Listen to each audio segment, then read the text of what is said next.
황등은 나이가 모두 어리고 연약하니 차마 처단하지 못하겠다.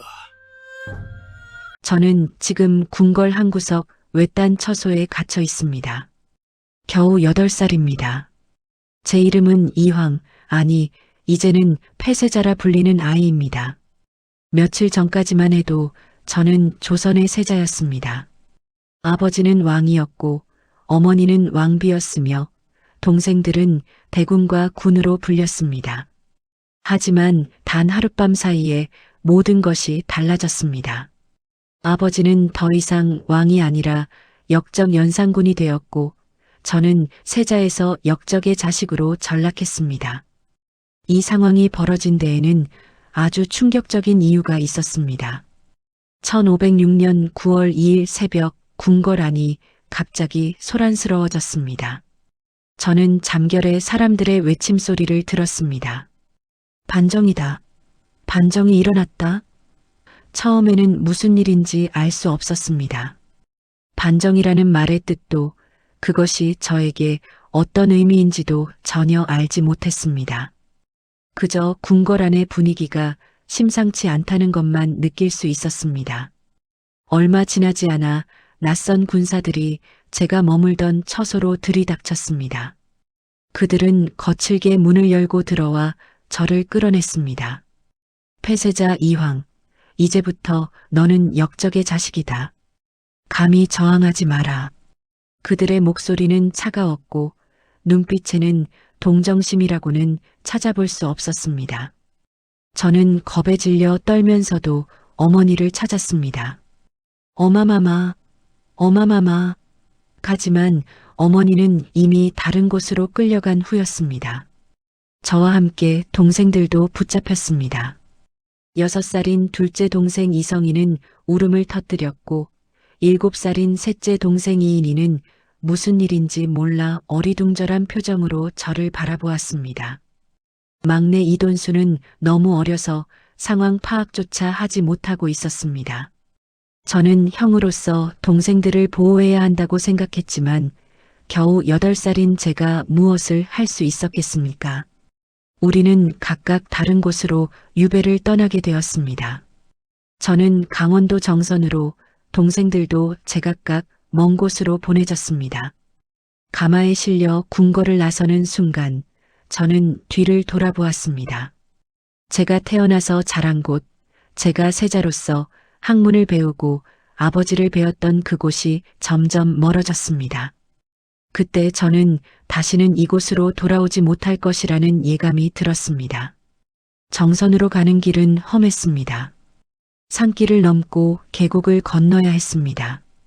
가마 안에서 저는 계속 생각했습니다. 도대체 무슨 일이 벌어진 것일까요? 아버지께서는 왜 쫓겨나신 것일까요? 저는 무엇을 잘못했길래 이런 벌을 받는 것일까요? 아무리 생각해도 답을 찾을 수 없었습니다. 정선에 도착한 저는 관가 근처의 작은 초가에 머물게 되었습니다. 궁궐의 화려한 처소와는 비교할 수 없이 초라한 곳이었습니다. 그곳에는 저를 지키는 관리 몇 명이 배치되었습니다. 그들은 저를 감시했지만 때때로 안쓰러운 눈빛으로 저를 바라보기도 했습니다. 어느 날 한 관리가 조심스럽게 말했습니다. 세자마마, 아니 아가씨, 한양에서 소식이 들려옵니다. 반정 공신들이 아가씨와 대군들을 사사하라고 청하고 있다 합니다. 사사라는 말을 듣는 순간 온몸이 얼어붙었습니다. 어린 나이였지만 사사가 무엇을 의미하는지는 알고 있었습니다. 죽음을 뜻하는 말이었습니다. 저는 떨리는 목소리로 물었습니다. 제가 죽어야 한다는 말씀이십니까? 관리는 차마 대답하지 못하고 고개를 돌렸습니다. 그날 밤 저는 잠을 이루지 못했습니다. 아직 8살입니다. 저는 아직 배워야 할 것도 많고 보고 싶은 것도 많았습니다. 언젠가 어른이 되어 어떤 사람이 될지 꿈꾸기도 했습니다. 하지만 이제 그 모든 것이 불가능해질 수도 있다는 생각이 들었습니다. 저는 이불을 뒤집어 쓰고 소리 없이 울었습니다. 어머니가 보고 싶었습니다. 동생들이 보고 싶었습니다. 아버지께서 비록 잘못을 하셨다 해도 저는 아버지가 그리웠습니다. 며칠이 지나면서 조금씩 소식이 들려왔습니다. 한양에서는 큰 논쟁이 벌어지고 있다고 했습니다. 반정 공신들은 저희를 반드시 제거해야 한다고 주장하고 있었고, 새로 왕이 되신 숙부진성대군, 아니 이제는 중종이라 불리는 그분께서는 저희를 살려달라고 애원하고 계신다고 했습니다. 처음에는 희망이 생겼습니다. 숙부께서 저희를 구해주실 수도 있다는 생각이 들었습니다. 저는 숙부를 몇 번 뵌 적이 있었습니다. 그분은 온화한 미소를 지으시며 저를 어루만져 주셨던 기억이 납니다. 이황이구나. 총명하다는 소문을 들었느니라. 그때 숙부의 따뜻한 목소리가 아직도 귓가에 생생합니다. 하지만 시간이 지날수록 상황은 점점 나빠졌습니다. 9월 내내 논쟁이 계속되었지만 반정 공신들의 압박은 거세졌다고 했습니다. 그들은 왕위의 안정을 위해서는 저희의 죽음이 불가피하다고 주장했습니다. 언젠가 저희를 앞세워 왕위를 노리는 세력이 생길 수 있다는 것이 그들의 논리였습니다. 저는 그 말을 듣고 억울했습니다. 저는 겨우 8살입니다. 왕위를 탐낸 적도 없고 누군가에게 해를 끼친 적도 없습니다. 그저 아버지의 아들로 태어났을 뿐인데 왜 제가 죽어야 합니까? 하지만 제 목소리는 작았고 아무도 들어주지 않았습니다. 저는 그저 정치적 계산의 희생양일 뿐이었습니다. 어느 날 저는 궁궐에서 보낸 세자 시절을 떠올렸습니다. 스승님께 학문을 배우던 시간들, 어머니와 함께 정원을 거닐던 오후들, 동생들과 함께 뛰어놀던 순간들, 모든 것이 꿈처럼 느껴졌습니다. 정말 그런 날들이 있었을까요? 아니면 제가 꾼 환상이었을까요? 특히 기억에 남는 날이 있습니다. 아버지께서 경회루에서 잔치를 여시던 날이었습니다. 아버지는 흥이 오르셨는지 저를 부르셨습니다. 이왕아, 과인이 죽은 후에도 이들을 잘 돌보겠느냐? 아버지는 흥청들을 가리키며 물으셨습니다. 저는 그때 대답하지 않았습니다. 어린 마음에도 아버지께서 잘못된 길을 가고 계신다는 것을 알 수 있었기 때문입니다. 하지만 감히 말씀드릴 수 없었습니다. 그때 아버지의 표정이 변했습니다. 서운한 듯 화난 듯한 표정이었습니다. 저는 그 순간이 두려웠습니다. 혹시 제가 잘못한 것일까요? 아버지의 뜻을 따랐어야 했을까요? 하지만 지금 생각해보면 제가 옳았다고 생각합니다. 비록 어린 나이였지만 저는 옳고 그름을 구분할 줄 알았습니다. 9월 하순이 되자 분위기는 더욱 긴박해졌습니다. 정선을 지키던 관리들의 얼굴에는 근심이 가득했습니다. 그들은 더 이상 제게 소식을 전해주지 않았지만 저는 느낄 수 있었습니다. 무언가 결정이 내려진 것 같았습니다. 나쁜 결정이. 황등은 나이 연약하고 형세가 고단하니 비록 있은들 무슨 방해가 되겠는가. 9월 24일 아침이 밝았습니다. 평소와 다를 바 없는 가을날이었습니다. 하늘은 맑았고 바람은 선선했습니다. 하지만 저는 알 수 있었습니다. 오늘이 운명의 날이라는 것을. 새벽부터 관리들의 움직임이 심상치 않았습니다. 그들은 초조한 표정으로 바깥을 살피고 서로 작은 목소리로 무언가를 속삭였습니다. 저는 방 안에 앉아 그 모습을 지켜보았습니다. 가슴이 두근거렸고 손이 떨렸습니다. 무슨 일이 일어날지 알 수 없었지만 좋은 일은 아닐 것이라는 예감이 들었습니다. 오전이 지나고 오후가 되었을 때 한양에서 급히 말을 탄 사신이 도착했습니다. 그는 관리들에게 무언가를 전달했고 관리들의 얼굴은 순식간에 창백해졌습니다. 그들은 서로를 바라보며 말없이 고개를 끄덕였습니다. 그리고 천천히 제가 있는 방으로 다가왔습니다. 문이 열렸을 때 저는 이미 알고 있었습니다. 그들이 무엇을 들고 왔는지, 무엇을 전하러 왔는지, 관리 하나가 떨리는 목소리로 말했습니다. 폐쇄자 이황, 전하의 명을 받들어 사약을 내리노라. 그의 눈에는 눈물이 맺혀 있었습니다. 그는 이 일을 하기 싫어했습니다. 하지만 명은 명이었고 그는 따를 수밖에 없었습니다. 저는 놀랍게도 침착했습니다. 울지도 소리 지르지도 않았습니다. 어쩌면 이미 예상했던 일이었기 때문일지도 모릅니다. 지난 22일 동안 저는 이 순간을 머릿속으로 수없이 그려보았습니다. 그래서인지 막상 그 순간이 왔을 때 덤덤할 수 있었습니다. 저는 관리에게 물었습니다. 동생들은 어떻게 되었습니까? 관리는 잠시 망설이다가 대답했습니다. 창녕대군, 양평군, 그리고 이돈수 모두 같은 명을 받았습니다. 그 말을 듣는 순간 눈물이 흘렀습니다. 저 혼자 죽는 것은 받아들일 수 있었습니다. 하지만 동생들까지, 그 어린 아이들까지 죽어야 한다는 사실은 견딜 수 없었습니다. 6살인 이성이는 아직 글도 제대로 읽지 못합니다. 7살인 이인이는 뛰어노는 것을 좋아하는 명랑한 아이입니다. 막내 이돈수는 말도 제대로 못하는 어린아이입니다. 그 아이들이 무슨 죄가 있습니까? 그저 연산군의 아들로 태어났다는 것뿐인데 그것이 죄가 됩니까? 저는 관리에게 부탁했습니다. 제게 글을 쓸 수 있는 종이와 붓을 주시겠습니까? 마지막으로 어머니께 편지를 남기고 싶습니다. 관리는 고개를 끄덕이고 종이와 붓을 가져왔습니다. 저는 떨리는 손으로 붓을 들었습니다. 어마마마. 불효자 이황이 마지막 인사를 올립니다. 아들이 먼저 가는 것을 용서하소서. 어마마마께서는 부디 건강하시고 오래오래 사시기를 바랍니다. 동생들을 돌보지 못하는 것이 가장 마음 아픕니다.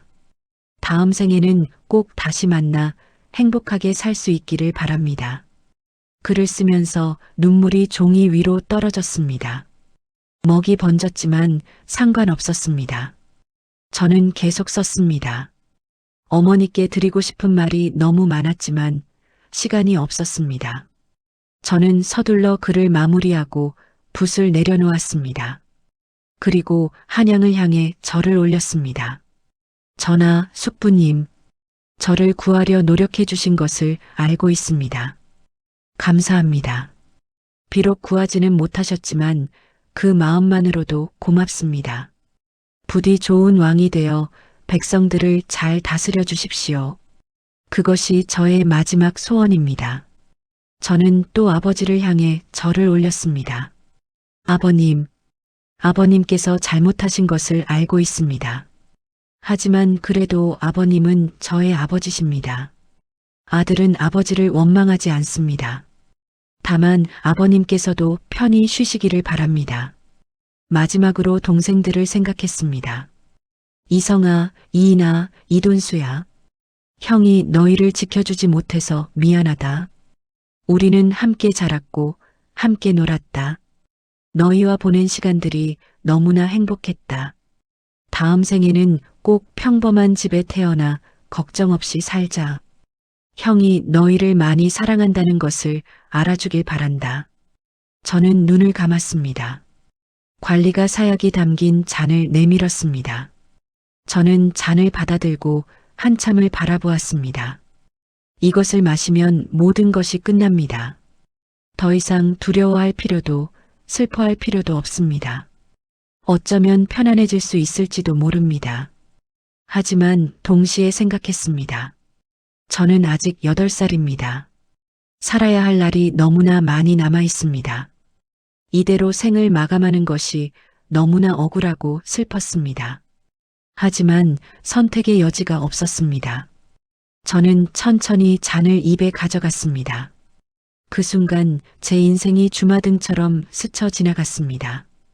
어머니의 따뜻한 품, 동생들의 웃음소리, 스승님의 가르침, 궁궐의 아름다운 정원, 가을날의 맑은 하지. 모든 것이 너무나 소중했습니다. 저는 이 세상에 더 머물고 싶었습니다. 하지만 운명은 정해져 있었습니다. 저는 사약을 마셨습니다. 쓰고 독한 맛이 목구멍을 타고 내려갔습니다.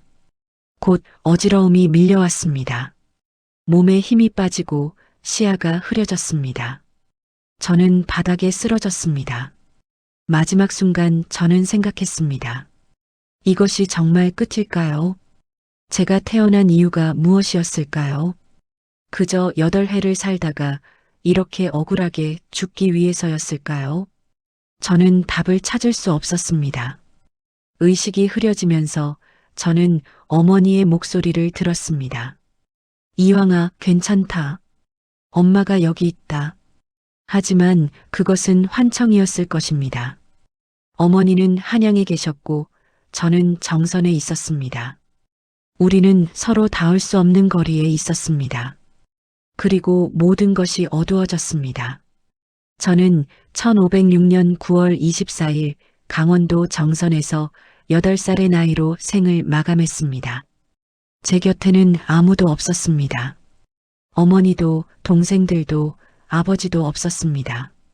저는 혼자였습니다.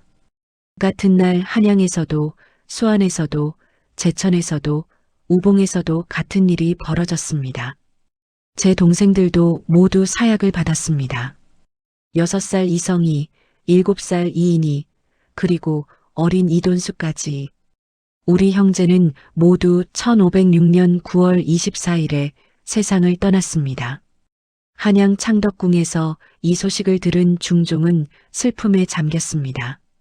그는 끝까지 저희를 구하려고 노력했습니다.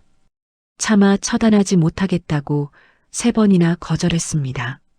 하지만 신하들의 압박을 견디지 못하고 결국 허락하고 말았습니다. 그는 마지막까지 이는 차마 못할 일이나 종사를 위해 어쩔 수 없이 따르겠다고 말했다고 합니다. 중종은 저희가 죽은 후 장례만이라도 후하게 치르라고 명했습니다. 그것이 그가 할 수 있는 마지막 배려였습니다. 하지만 장례가 무슨 소용입니까? 우리는 이미 죽었습니다. 다시는 돌아올 수 없습니다. 패비신 씨, 저의 어머니는 2 아들을 잃었습니다. 저와 이성희를 한꺼번에 잃은 것입니다. 그 슬픔이 얼마나 컸을지 상상조차 할 수 없습니다. 어머니는 그날 이후 31년을 더 사셨습니다. 31년 동안 죽은 아들들을 그리워하며 사셨습니다. 그 긴 세월 동안 얼마나 외로우셨을까요? 이는 국가의 큰일이니 차마 못하는 마음으로서 대체에 누가 있게 하여서는 안 됩니다. 제가 죽은 그날 강화도 교동에서는 또 다른 비극이 진행되고 있었습니다. 저의 아버지 연산군은 그곳에 유배되어 있었습니다. 아버지는 제가 사사되었다는 소식을 들었습니다. 관리가 조심스럽게 전한 그 소식을 듣고 아버지는 식음을 전폐하셨다고 합니다. 아버지는 슬픔에 잠겨 말했다고 합니다. 과인이 죄를 지은 것은 사실이다. 하지만 어린 자식들이 무슨 죄가 있단 말인가. 황희는 겨우 8살이고 성희는 6살이며 인희는 7살이다. 그 아이들이 무엇을 잘못했단 말인가. 아버지의 목소리는 떨렸고 눈에는 눈물이 가득했다고 합니다. 저는 아버지를 원망하지 않습니다. 아버지께서 폭정을 하셔서 이런 일이 벌어진 것은 사실입니다. 무오사화와 갑자사화를 일으키셨고 수많은 신하들을 죽이셨으며 백성들을 괴롭히셨습니다. 그것은 분명 잘못된 일이었습니다. 하지만 그래도 아버지는 저의 아버지였습니다. 어렸을 적 아버지는 가끔 저를 무릎에 앉히고 이야기를 들려주셨습니다. 이황아, 너는 훗날 훌륭한 왕이 되어야 한다. 백성을 사랑하고 신하들의 말에 귀 기울이며 공정하게 나라를 다스려야 한다. 아버지는 그렇게 말씀하셨습니다. 하지만 정작 아버지 자신은 그렇게 하지 못하셨습니다. 저는 가끔 생각합니다. 만약 아버지께서 어머니인 패비윤 씨의 일을 알지 못하셨다면 어땠을까요? 만약 할머니께서 아버지의 생모를 죽이지 않으셨다면 어땠을까요? 아버지는 원래 나쁜 사람이 아니었을지도 모릅니다. 다만 너무나 큰 슬픔과 분노가 아버지를 바꾸어 놓은 것이 아닐까요? 아버지는 생모의 죽음을 알고 난 후 완전히 달라졌다고 들었습니다. 복수심에 불타 수많은 사람들을 죽였고 정사는 뒷전이 되었으며 쾌락에만 빠져 지냈다고 합니다. 그것은 분명 잘못된 일이었습니다. 하지만 저는 이해할 수 있습니다. 어머니를 잃은 슬픔이 얼마나 큰지 알기 때문입니다. 저 역시 지금 어머니와 떨어져 있습니다. 언제 다시 만날 수 있을지 알 수 없습니다. 아니, 어쩌면 영원히 만나지 못할지도 모릅니다. 그 생각만으로도 가슴이 찢어질 듯 아픕니다. 하루하루가 고통입니다. 아버지도 그런 고통을 느끼셨을 것입니다. 다만 아버지는 그 고통을 잘못된 방식으로 표현하셨을 뿐입니다. 아버지는 제가 죽은 지 한 달 후인 11월 6일에 돌아가셨습니다. 역질과 화병으로 고통받다가 결국 31세의 젊은 나이에 세상을 떠나셨습니다. 아버지의 마지막은 너무나 비참했다고 합니다. 왕에서 죄인으로 전락했고 모든 자식을 잃었으며 외로운 섬에서 쓸쓸히 죽음을 맞이하셨습니다. 하지만 이 모든 비극의 중심에는 권력이 있었습니다. 권력을 잡기 위한 투쟁, 권력을 유지하기 위한 폭력, 권력을 빼앗긴 자의 비극. 저희 가족은 그 권력 싸움의 희생자였습니다. 아버지는 권력을 잘못 사용했고 저희는 권력 때문에 죽임을 당했습니다. 반정 공신들은 저희를 제거해야 한다고 주장했습니다. 그들의 논리는 간단했습니다. 폐쇄자 이황과 대군들을 오래 두어서는 안 됩니다. 만약 뜻밖의 일이 있어서 화가 무고한 이에게까지 미치면 큰일입니다. 반드시 대의로서 결단하여야 합니다. 그들이 말하는 대의란 무엇이었을까요? 대의란 큰 뜻, 큰 정의를 말합니다. 하지만 어린 생명을 죽이는 것이 정의일 수 있을까요? 저는 겨우 8살이고 동생들은 더 어립니다. 우리가 무슨 위협이 될 수 있겠습니까? 우리는 글도 제대로 배우지 못했고 무예도 모릅니다. 우리는 그저 살아 숨쉬는 것만으로도 위협이 되었습니다. 연산군의 피를 받았다는 이유만으로 조선에는 법이 있었습니다. 16세 미만의 아이들은 설령 역적의 자손이라 하더라도 사형에 처할 수 없다는 법이 있었습니다. 하지만 그 법은 지켜지지 않았습니다.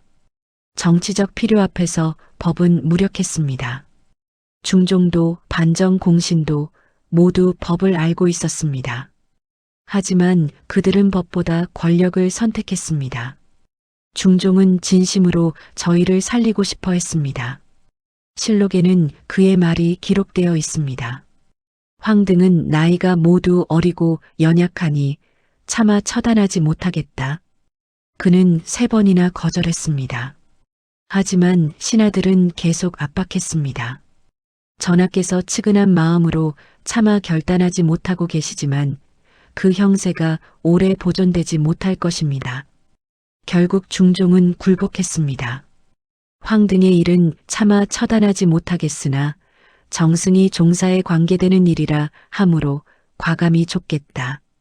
이 말 한마디로 저희의 운명은 결정되었습니다. 중종은 왕이었지만 진정한 권력은 반정 공신들에게 있었습니다. 그는 반정으로 왕이 되었기에 반정 공신들의 요구를 거부할 수 없었습니다. 저는 중종을 원망하지 않습니다. 그는 최선을 다했습니다. 3번이나 거절한 것은 쉬운 일이 아니었을 것입니다. 하지만 동시에 그가 더 강하게 버텼다면 어땠을까 하는 아쉬움도 듭니다. 만약 그가 끝까지 거부했다면 저희는 살 수 있었을까요?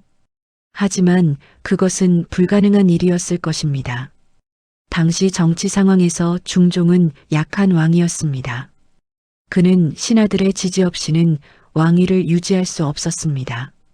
만약 그가 신하들의 요구를 계속 거부했다면 어쩌면 그 자신도 폐위될 수 있었을 것입니다. 이것이 바로 권력의 본질입니다. 권력은 절대적이지 않습니다. 왕이라고 해서 모든 것을 마음대로 할 수 있는 것이 아닙니다. 권력은 복잡한 관계 속에서 균형을 이루고 있으며 그 균형이 깨지면 모든 것이 무너집니다. 중종은 그 균형을 유지하기 위해 저희를 희생시켰습니다. 저희의 죽음은 조선 역사에 큰 상처를 남겼습니다. 유교 국가인 조선이 스스로 정한 법을 어기고 어린 생명을 죽인 것입니다. 이는 법치주의의 후퇴였고 도덕의 추락이었습니다. 많은 신하들이 이 일에 대해 양심의 가책을 느꼈을 것입니다. 하지만 그들은 침묵했습니다. 역사는 이 사건을 어떻게 기억할까요? 저희는 단지 숫자로, 이름으로 기록될 뿐일까요? 폐쇄자 이황, 창녕대군 이성, 양평군 이인, 이돈수가 사사되었다. 그저 한 줄의 기록으로 남을까요? 하지만 저희도 살아 숨쉬던 사람이었습니다. 꿈이 있었고 희망이 있었으며 사랑하는 사람들이 있었습니다.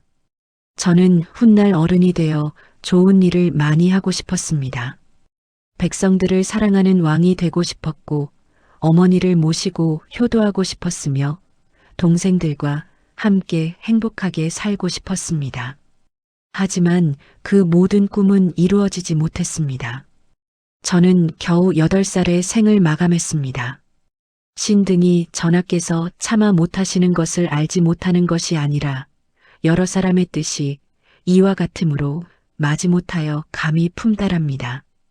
제가 죽고 난 후 어머니 패비신 씨의 삶은 어떠했을까요?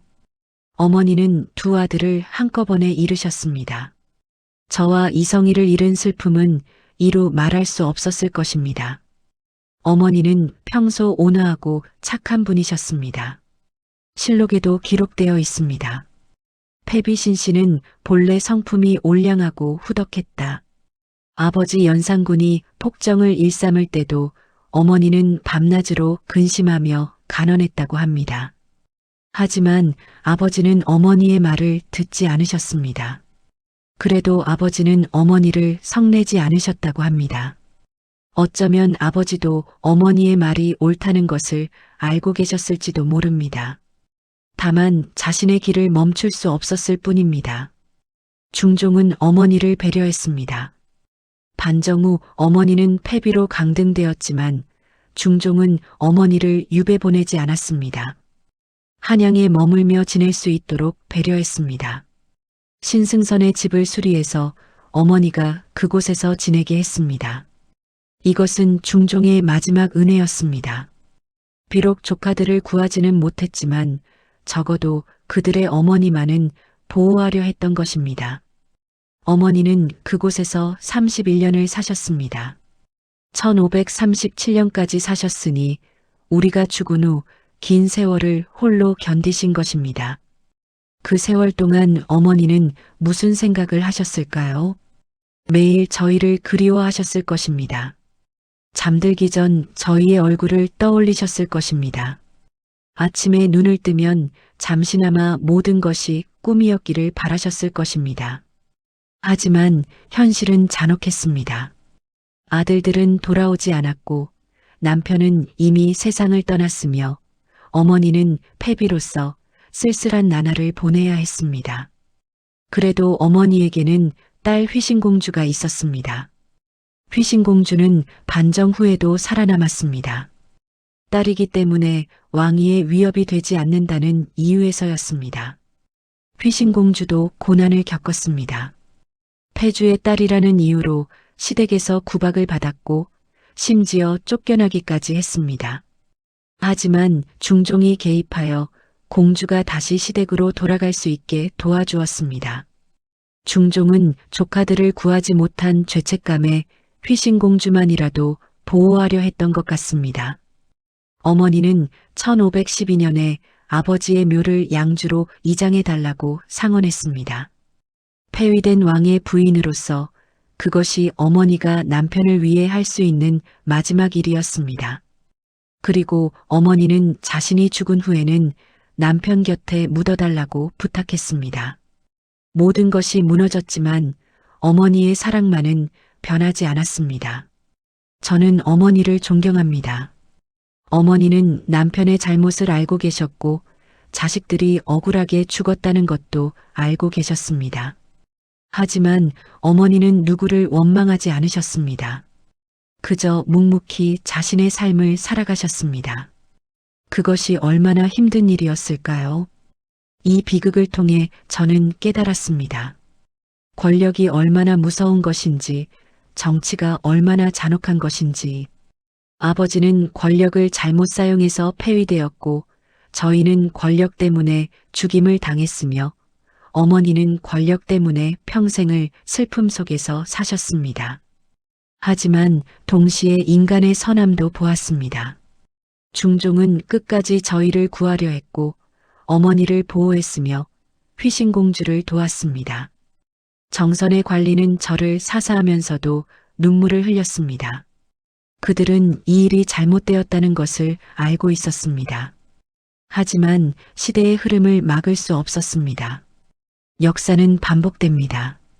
저희의 비극은 조선 역사에서 처음도 아니고 마지막도 아니었습니다. 그 전에도 많은 왕자들이 정치적 이유로 죽임을 당했고 그 후에도 비슷한 일들이 계속 일어났습니다. 인조 반정 때는 광해군의 아들들이 같은 운명을 맞이했습니다. 왜 이런 일들이 반복될까요? 권력을 가진 자들은 권력을 유지하기 위해 무슨 짓이든 합니다.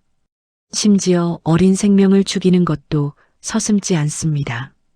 그들은 대의라는 이름으로 자신들의 행동을 정당화합니다. 하지만 진정한 대의란 무엇일까요? 진정한 대의는 생명을 존중하는 것이 아닐까요? 법을 지키는 것이 아닐까요? 약자를 보호하는 것이 아닐까요? 하지만 저희가 살았던 시대에는 그런 가치들이 권력 앞에서 무너졌습니다.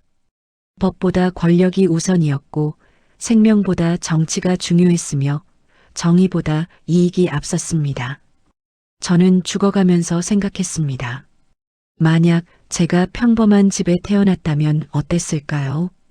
왕자가 아니라 그저 평범한 백성의 아들로 태어났다면 저는 행복하게 살 수 있었을까요?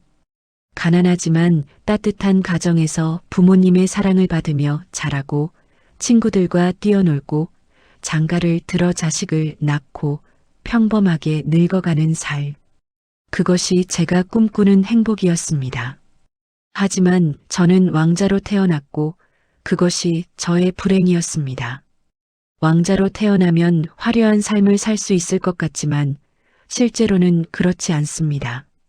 왕자는 자유롭지 못합니다. 늘 정치의 중심에 있고 늘 위험에 노출되어 있으며 늘 누군가의 이해관계에 얽혀 있습니다.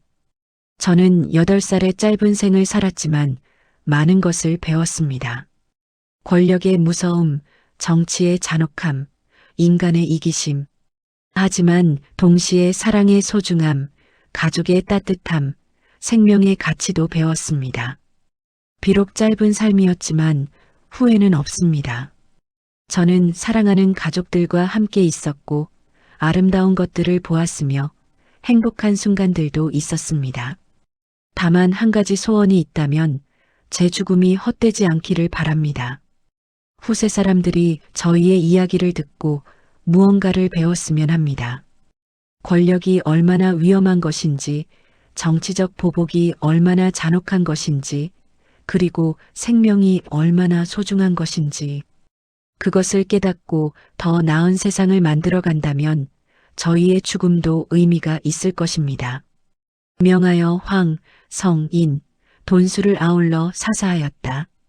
이것이 조선왕 조실록에 기록된 우리의 마지막입니다. 짧고 간결한 문장입니다.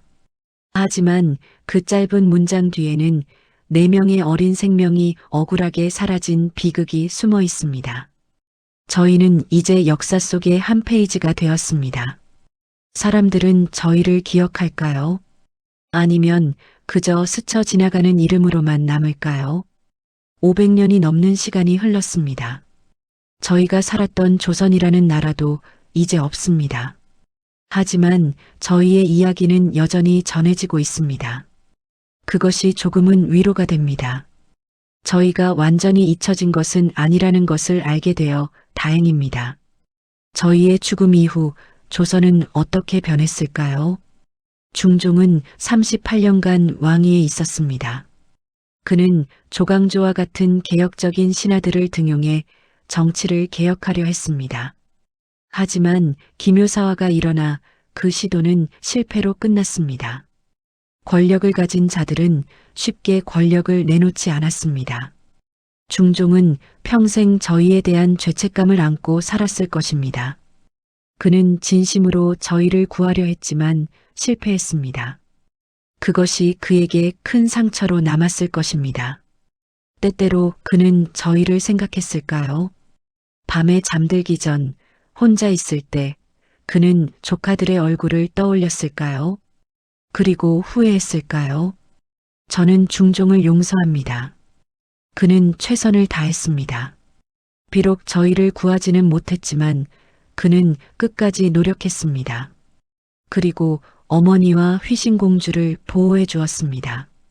그것만으로도 감사합니다. 저는 그가 좋은 왕이 되기를 바랐고 그는 나름대로 최선을 다했습니다. 반정 공신들은 어떻게 되었을까요? 박원종, 성희안, 유순정. 그들은 저희를 죽여야 한다고 주장했던 사람들입니다.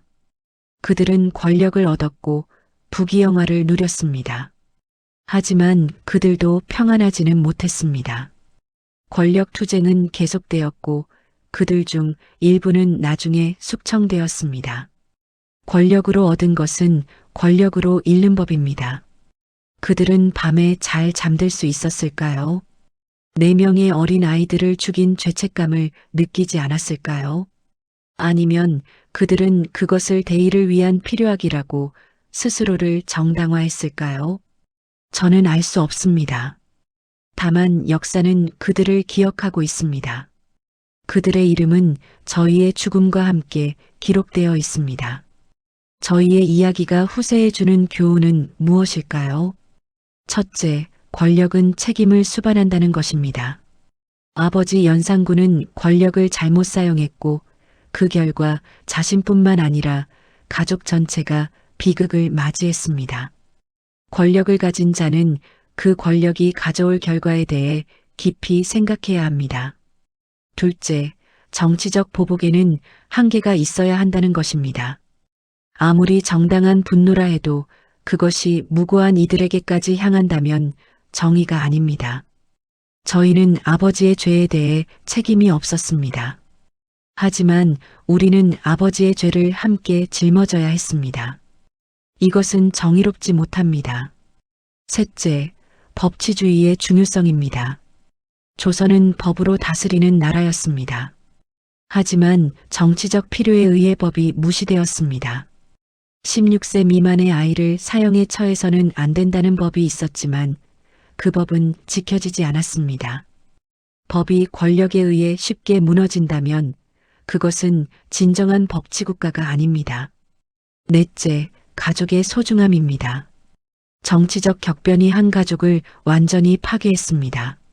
아버지는 유배되어 외롭게 죽었고 아들들은 모두 사형당했으며 어머니는 평생을 슬픔 속에서 살았습니다. 가족이라는 가치가 얼마나 소중한지 그리고 그것이 얼마나 쉽게 깨질 수 있는지를 저희의 이야기는 보여줍니다. 마지막으로 개인의 존엄성입니다. 저희는 정치적 계산의 도구로 취급되었습니다. 저희의 생각, 저희의 감정, 저희의 꿈은 중요하지 않았습니다. 오직 저희가 왕위의 위협이 될 수 있다는 가능성만이 중요했습니다. 하지만 모든 개인은 자신만의 존엄성을 가지고 있습니다. 그것은 어떤 정치적 목적을 위해서도 희생되어서는 안 됩니다. 저는 지금 어디에 있을까요? 저의 영혼은 어디로 갔을까요? 어머니를 다시 만날 수 있을까요? 동생들과 함께 있을까요? 아버지는 평안하실까요? 저는 알 수 없습니다. 하지만 저는 믿고 싶습니다. 다음 생에는 저희 가족이 다시 만나 행복하게 살 수 있기를 바랍니다. 다음 생에는 평범한 집에 태어나고 싶습니다. 왕자가 아니라 그저 평범한 사람으로 권력도 정치도 음모도 없는 곳에서 그저 사랑하는 가족들과 함께 평화롭게 살고 싶습니다. 아침에 일어나 밥을 먹고 친구들과 놀고 저녁에는 가족들과 함께 시간을 보내는 그런 평범한 살. 그것이 저의 소원입니다. 저희의 이야기는 슬픕니다. 하지만 저는 사람들이 저희를 불쌍히 여기기만 하는 것을 원하지 않습니다.